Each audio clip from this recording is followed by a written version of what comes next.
Je n'aurais jamais cru en arriver là. Je n'aurais jamais imaginé qu'un seul geste, un seul mot murmuré dans l'obscurité, puisse me détruire complètement. Mais me voilà, les mains tremblantes, sur cette page blanche, à écrire ce que je ne dirai jamais à voix haute. Parce que, si je le dis, cela devient réel, et si c'est réel, je ne peux plus le retirer. Je m'appelle Yvette, j'ai 50 ans. Je suis une épouse, une mère, une fille, une amie. Mais surtout, une femme qui a appris à vivre avec les silences. Des silences qui s'accumulent, comme de la poussière au fond de l'âme, jusqu'au jour où, sans prévenir, ils vous étouffent. Et tout a commencé par une demande si simple, si innocente en apparence, que j'ai failli ne pas l'entendre. Maman, veux-tu me serrer dans tes bras, comme avant? C'était il y a 3 mois. Nous étions dans la cuisine. Le nouveau venu de la fac portait un t-shirt blanc, un peu serré aux épaules. Les cheveux mouillés par la pluie tombaient cet après-midi-là, sans prévenir. Je préparais du café, comme d'habitude, les mains pleines, l'esprit occupé, les factures, l'appel du médecin que je n'avais pas rappelé, la fête d'anniversaire de ma mère à laquelle je ne savais pas si j'allais insister. Et il se tenait derrière moi, avec ce calme que seuls ceux qui ont souffert en silence savent conserver. Je ne me suis pas retournée, j'ai simplement hoché la tête distraitement. Bien sûr, fiston, dans un instant. Mais ce n'était pas dans un instant. C'était ce soir-là, après le dîner, alors que mon mari ronflait déjà sur le canapé devant les informations, et que la maison était plongée dans ce silence épais qui n'existe que dans les murs d'une famille où l'on ne se regarde plus dans les yeux. C'est alors qu'il est apparu sur le seuil de ma chambre, pieds nus, les yeux brillants, comme s'il avait pleuré ou était sur le point de pleurer. « Puis-je » a-t-il demandé en désignant le lit. J'ai hoché la tête. Il s'est assis au bord, les mains sur les genoux, le dos droit, comme s'il attendait un verdict. Et puis, sans me regarder, il a dit, « Tu me serras, comme avant ?» Au début, je ne comprenais pas comment c'était, avant. Quand j'avais peur, que je n'arrivais pas à dormir, que tu me disais que tout irait bien, et je t'ai cru. Quelque chose s'est brisé en moi, parce que je me souvenais. Je me souvenais comment, enfant, il courait vers mon lit à chaque orage, comment il se blottissait contre moi, tête contre tête, et je caressais ses cheveux jusqu'à ce que sa respiration devienne lente et profonde. Je lui chantais des chansons que je ne savais même pas connaître. Je lui disais que le monde n'était pas si mal, que j'étais là, que je serais toujours là. Mais c'était il y a 19 ans. Il n'est plus un enfant. Il a 20 ans. Il est grand, fort, avec une voix qui ressemble à celle de son père, mais avec un regard qui me trouble. Car dans ce regard, il n'y a plus d'innocence. Il y a autre chose. Quelque chose que je ne peux nommer, mais que je ressens chaque fois qu'il passe près de moi, chaque fois qu'il me frôle, chaque fois qu'il m'appelle « maman », avec cette intonation qui ressemble plus à un soupir qu'à un mot. Ce soir-là, sans trop y penser, je me suis approchée. Je me suis assise à côté de lui et je l'ai serré dans mes bras.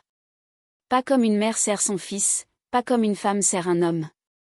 Mais comme si le temps s'était arrêté, comme si le monde entier s'était évanoui et que seuls nous deux restions, respirant à l'unisson, avec nos cœurs battant si fort que je ne pouvais plus distinguer lequel était le mien et lequel était le sien à travers le tissu. Il était tout autour de moi, non pas avec la maladresse d'un enfant, mais avec la certitude de quelqu'un qui sait exactement ce qu'il veut et ce qu'il ne devrait pas vouloir. « Merci » murmura-t-il. Et dans ce « merci », il y avait tant de douleur, tant de tendresse, tant de désespoir que cela me serrait l'âme. Je me suis éloignée, non pas parce que je le voulais, mais parce que je le devais. « Tu es trop vieux pour ça », dis-je en forçant un sourire. Il baissa les yeux.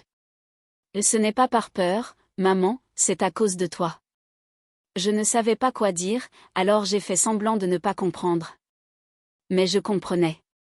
Mon Dieu, je ne comprenais que trop bien. Depuis, tout a changé, ou plutôt, tout a cessé de faire comme si de rien n'était. Tout a commencé par de petites choses. Un matin, j'ai trouvé une tasse de thé sur mon bureau. Je ne l'avais pas demandée, mais elle était exactement comme je l'aime, avec une pointe de miel, sans sucre, avec un bâton de cannelle flottant dedans. Il ne m'avait jamais fait de thé. Jamais. « C'est toi qui l'as fait ?» lui ai-je demandé en le voyant passer dans le couloir. « Oui » a-t-il répondu. Je pensais que tu avais besoin d'une pause. Et dans sa voix, il n'y avait aucune flirtation, aucune intention, seulement de l'attention, une attention si pure qu'elle m'a fait mal. Puis, un après-midi, alors que je pliais des vêtements, sa présence derrière moi. Il n'a rien dit, a juste pris une de mes chemises et s'est mis à la plier avec une précision presque respectueuse. Son effleurement, en me tendant la pince, et dans ce contact si bref, si innocent, un frisson qui ne venait pas du froid. « Ça va ?» demanda-t-il. Oui, ai-je menti, mais je n'allais pas bien, car chaque fois qu'il me regardait, il ne voyait plus sa mère, il voyait une femme. Et je redevenais, pas comme la femme de Roberto, mariée depuis 25 ans, dont la vie se mesure en plats préparés, en chemises repassées et en rendez-vous médicaux oubliés, ni comme la mère qui se sacrifie sans que personne ne s'en aperçoive, qui se déplace sans que personne ne la remercie. Mais comme Yvette, la femme qui rêvait autrefois de voyager, d'écrire, d'être désirée, non pas pour ce qu'elle donnait, mais pour ce qu'elle était. Et lui, il me rendait cela, sans toucher à ce qu'il ne devait pas toucher, sans dire ce qu'il ne devait pas dire, seulement par des regards, des gestes, des silences. Jusqu'à ce soir-là, après une dispute avec Roberto, rien de grave, comme d'habitude. Tu ne m'écoutes pas, tu es distante. À quoi penses-tu? Mais cette fois, au lieu de m'excuser ou de me taire, je suis partie. Je suis montée dans ma chambre, j'ai fermé la porte et je me suis assise près de la fenêtre, les bras autour de moi, plus seule que jamais. Je ne sais pas combien de temps s'écoula, mais soudain, j'entendis un léger coup à la porte. « Entrez », dis-je à contre-cœur. C'était Matteo, une couverture à la main. « Il fait froid », dit-il en s'approchant. Il ne me demanda pas ce qui n'allait pas. Il ne dit pas « tout ira bien ». Il me couvrit simplement de la couverture, comme si j'étais une petite fille effrayée. Et puis, au lieu de partir, il s'assit par terre, adossé au lit, me tournant le dos.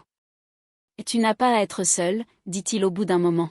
« Je ne suis pas seule », répondis-je d'une voix brisée. « Si, tu le es. » Et dans ces deux mots, il y avait tant de vérité, tant de compréhension, que j'avais envie de pleurer. Je me suis levée, je me suis agenouillée près de lui, sans réfléchir, j'ai caressé ses cheveux, comme je le faisais quand il était petit. Il a fermé les yeux.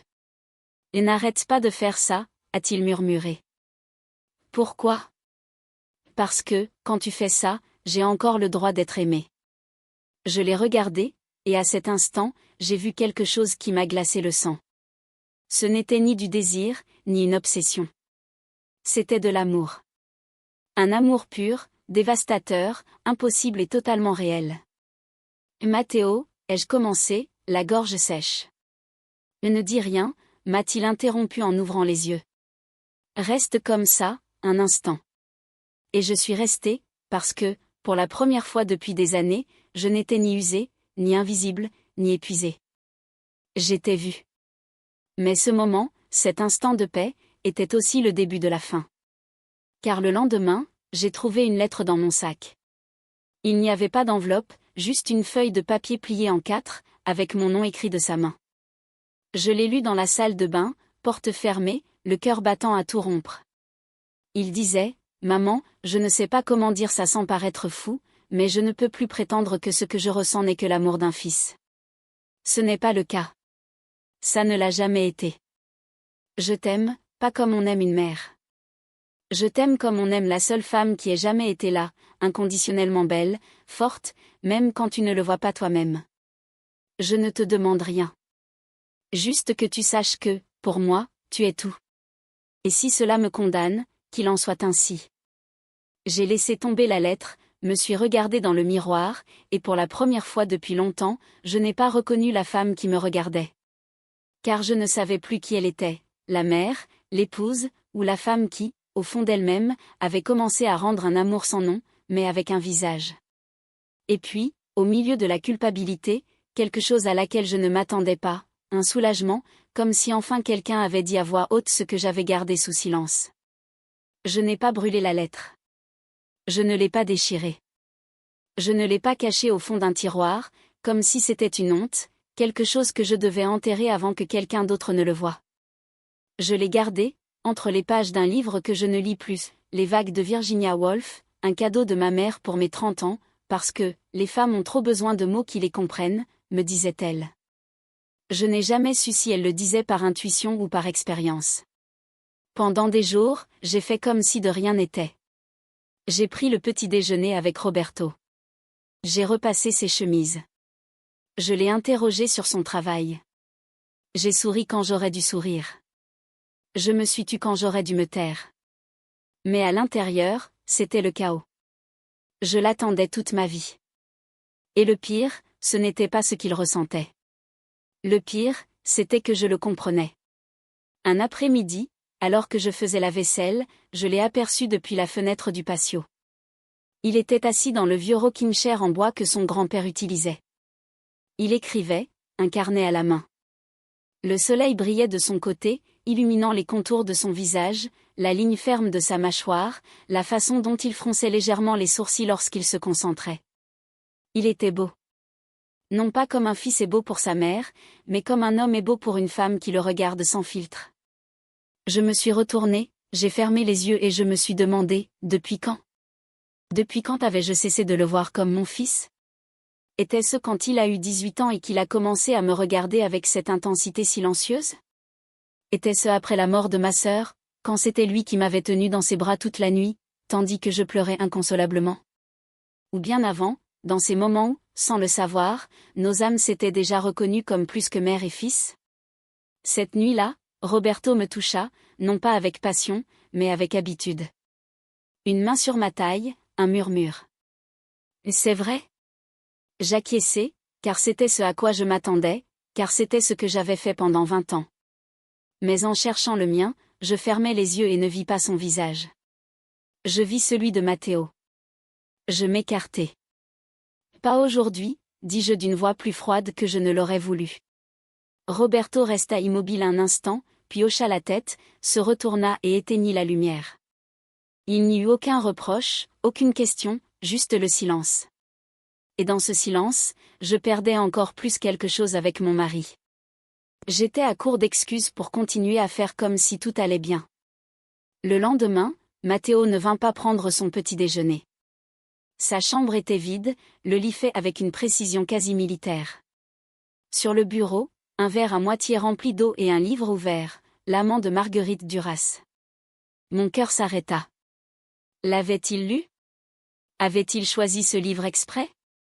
Était-ce un signe ou une cruelle coïncidence? Je n'ai pas pu résister. Je suis entrée. J'ai touché ses affaires, non pas pour fouiller, mais pour le sentir de plus près. Sa chemise préférée était suspendue au dossier de la chaise. Je l'ai prise.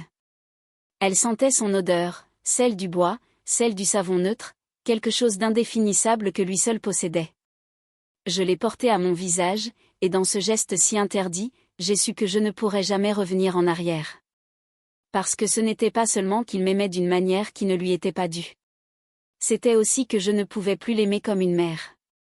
Cet après-midi-là, je l'ai trouvé à la bibliothèque municipale. Je ne sais pas pourquoi j'y suis allée. Peut-être parce que j'avais besoin de le voir. Peut-être parce que j'avais besoin de confirmer que tout cela était bien réel, et pas seulement une hallucination née de ma solitude. Il était assis à une table au fond, son casque sur les oreilles, en train de taper sur son ordinateur portable. Il ne m'a pas vu entrer. Je me suis approchée lentement, comme si j'avais peur de rompre un sortilège. À environ 1 mètre de distance, il a enlevé son casque, comme s'il avait senti ma présence. « Bonjour, maman », a-t-il dit, sans surprise. « Bonjour. » Nous nous sommes regardés, et dans cet échange de regards, il s'est passé quelque chose que je ne peux expliquer avec des mots. C'était comme si l'air entre nous s'était épaissi, lourd de tout ce qu'on n'avait pas dit, de tout ce qu'on ne pouvait pas dire. « As-tu lu la lettre ?» demanda-t-il finalement. J'ai hoché la tête. Et non, je n'aurais pas dû l'écrire, mais je l'ai fait. Pourquoi? Parce que je ne pouvais pas continuer à vivre avec toi et sans toi. J'ai baissé les yeux. Tu es mon fils, Matteo. Je le sais. Alors pourquoi? Parce que le cœur ne comprend pas les noms, maman. Il ne bat que pour toi, et le mien bat pour toi. Je voulais lui dire qu'il avait tort, que ce n'était pas de l'amour, que c'était de la confusion, de l'attachement, de l'idéalisation. Mais les mots sont restés coincés dans ma gorge. Pourquoi? Et s'il n'avait pas tort? Et si le véritable amour n'arrivait pas toujours dans le bon corps, au bon moment, avec les bonnes manières? Allons-y, dis-je d'une voix tremblante. Où? À la maison. Il a fermé son ordinateur portable, s'est levé, sans rien dire, a marché à mes côtés jusqu'à la voiture. Nous n'avons pas parlé pendant le trajet, mais à un feu rouge, j'ai effleuré sa main sur le siège. Je ne l'ai pas retiré. Cette nuit-là, j'ai rêvé de lui. Ce n'était pas un rêve vulgaire ou explicite. C'était pire. J'ai rêvé que nous étions seuls sur une plage, à l'aube. Il m'a pris la main et m'a dit, « Viens avec moi, laisse tout, juste toi et moi. » Et dans ce rêve, j'ai dit oui. Je me suis réveillée les larmes aux yeux, avec une certitude terrifiante, je voulais partir avec lui. Les jours suivants furent un enfer de contradictions. J'évitais de le toucher, j'évitais de le regarder directement, mais chaque fois que je sortais de la douche, je laissais la porte entr'ouverte, au cas où il passerait. Chaque fois que je cuisinais, je préparais son plat préféré, au cas où il s'approcherait. Et il a commencé à laisser des traces. Un matin, j'ai trouvé une enveloppe sur mon oreiller. À l'intérieur, une vieille photo, moi, enceinte de lui, riant dans le jardin de mes parents. Au dos, il avait écrit, « Avant que tu ne saches qui j'étais, tu m'aimais déjà. Maintenant que tu le sais, tu peux me détester de t'aimer quand même. » Une autre fois, en ouvrant mon placard, j'ai découvert une fleur séchée entre mes chemisiers, un gardénia, mon préféré, celui que je portais à mon mariage. « C'est toi qui l'as mis ?» ai-je demandé ce soir-là en le lui montrant. « Oui. » « Pourquoi ? » « Parce qu'il sent ton odeur. » Je ne savais pas quoi dire. J'ai juste mis la fleur dans le tiroir de ma table de nuit. La tension à la maison était palpable. Roberto remarqua le changement, ne dit rien, mais il commença à rentrer tard du travail, dormant dans la chambre d'amis, à cause des ronflements, me regardant comme s'il savait que quelque chose s'était brisé à jamais. Et puis, un soir, tout a explosé. J'étais dans la cuisine, en train de laver des tasses, quand Matteo entra.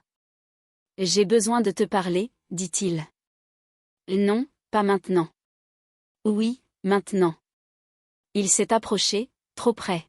« Maman, je veux. » Le monde s'est arrêté. L'eau coulait toujours du robinet, mais je ne l'entendais plus. J'entendais seulement les battements de mon cœur, qui s'emballaient, désespérés. « Non, parvins-je à dire. »« Pourquoi pas ? » ?»« Parce qu'on ne peut pas, qui dit ça ? » ?»« La vie. »« Le monde ? » ?»« La décence ? » ?»« Et ton cœur, que dit ton cœur ? » Je ne répondis pas, car mon cœur me disait, « Fais-le. » Il fit un pas en avant. Il était si proche que je sentais son souffle sur ma joue. « Juste une fois, » murmura-t-il. « Te tenir, une fois. Si tu me dis de partir après, je partirai pour toujours. » Mes mains ne pouvaient plus me retenir, et j'ai su que j'étais au bord du gouffre. Mais je ne me suis pas éloignée. J'ai fermé les yeux et attendu. Il ne l'a pas fait. Au lieu de cela, il a posé son front contre le mien, comme il le faisait quand il était enfant et qu'il avait de la fièvre. « Merci, » a-t-il dit. « Pourquoi ? » De ne pas m'avoir repoussé. Et il est parti. Je suis restée là, seule, l'eau froide coulant sur mes mains, me demandant si je venais de le perdre ou de le sauver. Mais le lendemain, j'ai reçu un message, pas de lui, mais de l'université. L'étudiant Matteo R. a fait une demande de transfert international. Son départ est prévu dans 2 semaines. Je suis tombée à genoux, car je savais, sans que personne ne me le dise, que ce n'était pas une décision scolaire. C'était une échappatoire, et je n'avais rien fait pour l'en empêcher. 2 semaines, 14 jours pour défaire ce qu'une vie entière avait construit, ou pour confirmer que ce n'était jamais réel. Mais il n'y eut pas d'adieu, pas de dispute, pas de larmes dans les yeux, seulement des silences de plus en plus longs, des regards qui s'évitaient comme des couteaux, et une maison devenue un mausolée de ce que nous étions autrefois. Roberto ne faisait plus semblant. Il dormait dans la chambre d'amis, mangeait dans son bureau, et lorsque nous nous croisions dans le couloir, il hochait la tête, comme pour saluer une inconnue. Peut-être l'étais-je. Peut-être n'étais-je plus la femme qui avait juré de l'aimer à l'église, mais une ombre coincée entre deux amours impossibles. L'un qui s'était effondré sans bruit, et l'autre qui brûlait avec une intensité qui me consumait de l'intérieur. Matteo, lui, devint un fantôme. Il fit sa valise avec un calme étrange, plia ses chemises comme si chaque pli était un adieu, et partit se promener au crépuscule sans dire où il allait. Une nuit, je l'ai aperçu depuis la fenêtre du 2e étage. Il était assis sur les marches du porche, la tête entre les mains, les épaules affaissées. Il ne pleurait pas, il ne criait pas, il se dissolvait simplement en silence. J'avais envie de descendre, de le serrer dans mes bras, de lui dire « Ne pars pas, reste, même si c'est juste pour me détester plus tard. » Mais je ne l'ai pas fait, car je savais que si je le touchais, je ne pourrais plus le lâcher. La veille de son départ, j'ai trouvé une lettre sous ma porte. Elle n'était pas signée, mais j'ai immédiatement reconnu son écriture. « Maman, je n'écris pas ceci pour te faire souffrir. J'écris parce que, si je ne le fais pas, j'emporterai ce silence dans la tombe. Je sais que tu trouves ça fou. Peut-être que oui, mais le véritable amour l'est toujours. Je ne te demande pas de me suivre. Je ne te demande pas de m'attendre. Je te demande juste de ne pas oublier que, pour moi, tu as été le. » Le lendemain matin, je suis descendue à la cuisine avant l'aube. Il était déjà là, sa valise posée devant la porte, une tasse de café fumant à la main. « Bonjour, dit-il sans me regarder. « Bonjour. » Nous sommes restés silencieux. L'horloge murale indiquait 7 heures. Son vol décollait à 9 heures. « As-tu besoin que je t'emmène à l'aéroport ?» demandai-je. « Non, un ami viendra me chercher. » J'ai hoché la tête. Puis, comme si le temps s'était arrêté, il s'est approché, sans hâte ni anxiété, avec la solennité de quelqu'un qui sait que c'est le dernier acte d'une pièce qui n'aurait jamais dû être écrite. Il s'est arrêté devant moi, a levé la main et a caressé ma joue du bout des doigts. « Merci de m'avoir donné la vie, » murmura-t-il. « Merci pour tout le reste, » répondis-je, la voix brisée. « Non, » dit-il, « je t'aime. » Ce n'était pas nécessaire. Il se pencha et caressa mon front, comme un fils, comme un homme, comme le seul à savoir m'aimer sans demander permission ni pardon. Lorsqu'il se retira, ses yeux étaient remplis de larmes, mais il n'en versa pas une seule. « Prends soin de toi, maman. »« Toi aussi, Matteo. » Et il partit. La portière se referma. Le moteur de la voiture de son ami vrombit dans la rue. Je restais là, la joue encore chaude de son contact, me demandant si je venais de perdre mon fils ou si je venais de retrouver la femme que j'avais oubliée. Les jours suivants furent vides.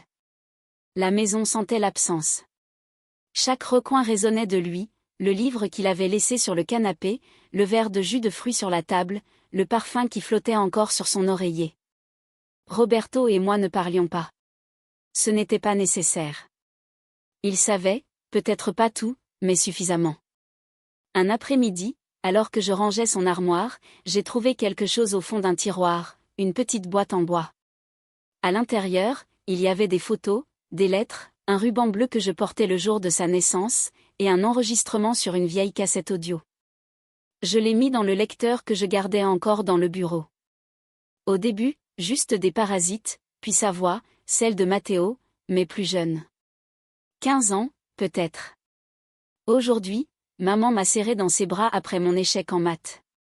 Elle m'a dit que ce n'était pas grave, que l'important était que j'aille bien. Elle me permettait de respirer en elle. Et à cet instant, j'ai su que je n'aimerais jamais personne comme je l'aime. Je ne sais pas si c'est mal, mais je ne peux pas m'en empêcher. La cassette continuait. Des fragments d'années, de ses pensées, de son amour secret. Aujourd'hui, je l'ai vue pleurer après une dispute avec papa. J'aurais voulu la serrer dans mes bras, mais je n'ai pas pu, parce que je ne suis plus un enfant. Et si je la serre dans mes bras maintenant, ce ne sera pas pour la réconforter, ce sera parce que je la veux près de moi. Et ça, ce n'est pas bien. J'ai rêvé d'elle, non pas comme ma mère, mais comme une femme. Je me suis réveillé honteux, mais aussi apaisé, car dans ce rêve, elle me regardait et ne me jugeait pas.